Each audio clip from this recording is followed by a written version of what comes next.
Hello, here is today's Astro Weather. It's Thursday, the 7th of November 2019.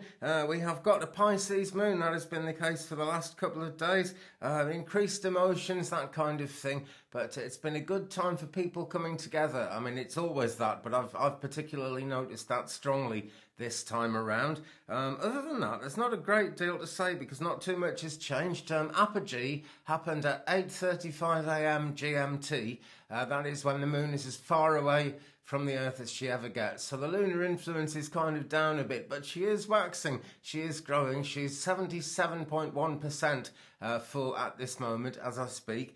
We are moving towards, let me see, 11:48 a.m. GMT tomorrow, so 8 hours before that Pacific, 5 hours before that Eastern, 9 hours ahead of that in New Zealand. We get the Aries Moon, and that is the cycle starting again. So it's not just the Aries influence, it's the turning of the world, the moving even of the seasons. We often find that we come a bit closer to whatever season is coming next whenever we get the cycle starting again. On this occasion, of course, it's winter. An increase of activity. People can be quite impetuous and put a lot of energy into their actions.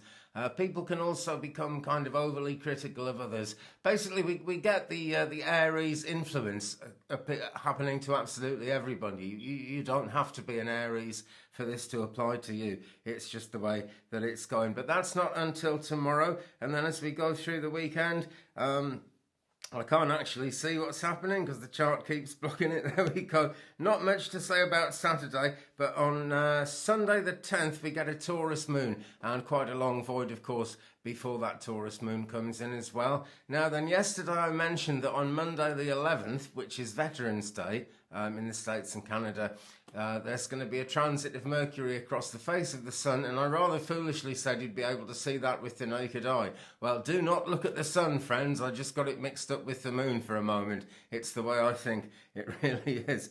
Okay, I've given a bit of information ahead for this reason. People have often said it would be better to get this information kind of the day before rather than after you've actually got up and started your day and you're into it already. So that's why I'm sort of reaching forward a bit. Mercury Retrograde is still happening. Let me just see. We've got until the 16th before it gets intense again. And then it's just the 17th, 18th and 19th. Of November, it gets very intense because on the 20th it stations direct. And after that, we've got the post-shadow where people start working things out. So there is much stuff going on with Mercury, and it is going to transit the sun. But if I was you, I'd wait until someone's taken a rather clever picture with a rather clever camera and posted it online. Then we should be able to see it. But do not look at the sun, whatever you do. You really shouldn't. Okay, the sun itself right now, sextile Saturn. Stable transitions, beneficial delays. That has been the case for ages, but the sun is like that. Basically, be patient. Try to keep things organised. That is your best chance of dealing with that one. The moon today is sextile Pluto. Again, be open to change, rearrangement. Let go of inhibitions. Move with the energy of the moment is what it says here. Mercury sextile Pluto, mentioning change again, but since Mercury's in the picture, you just never know, particularly with Mercury being retrograde at the moment.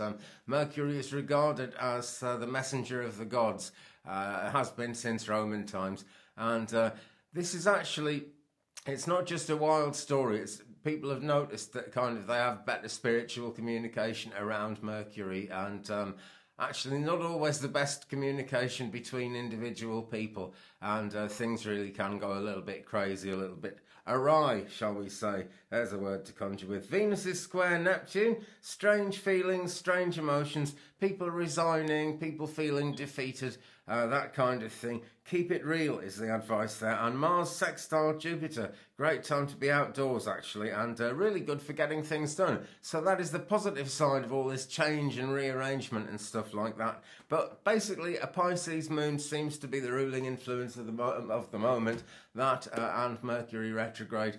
But Every day I go on and on about Mercury retrograde. I guess you know by now. If this is the first time you've watched me, welcome. Please thumbs up, like, subscribe, leave me a comment so I know you're there. Kate Metho, if you're watching, yes, I think I should give up the cigarettes as well. It's coming very, very close, and had a sore throat for a while, but that's actually getting quite a bit easier now. Just got to get to the end of my pouch of tobacco, then I'll be all right. Okay, guys, thanks very much for watching. I will be along tomorrow, and tomorrow we'll look at the weekend, and I'll be sort of a day ahead from now on. That's generally the advice. But on this lovely Pisces Moon day, I hope you're having a good time, and so yep, thumbs up, subscribe, tap the bell so you don't miss anything. Loads and loads of readings to look at on my channel. If you're drawn to any of them, that is for you. Never mind what your star sign is. If you're drawn to them, it'll have something to say to you. I feel sure of that. Meanwhile, have a fantastic day, and I'll see you tomorrow. Peace.